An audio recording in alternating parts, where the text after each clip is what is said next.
Wakati nilikuwa kwa hiyo Ministry of Water nikianzisha mradi huu wa Noah Nzoia, tuli-identify 3 places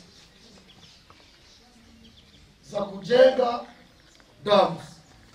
Huu ni wakati sasa turudi pale tuone zile project ambazo tunazo, zile zilikuwa zimepangwa zinaendelea vile ilikuwa inapangwa. Lazima serikali kuu ichukulie hii jangwa la Budalangi kama hii ya COVID-19. So it's not a laughing matter.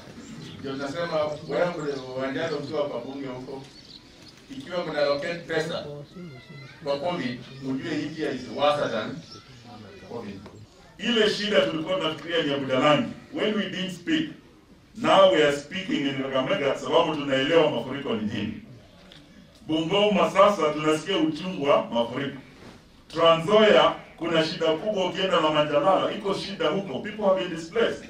So it is no longer a Budalangi issue, it is no longer a Busia issue, it is a Western issue, it is a Kenyan issue, and it's not even a local issue, it's a global issue. Tunahitaji damu Lugari, tunahitaji damu upande wa Webuye, tunahitaji damu upande wa Tongaren.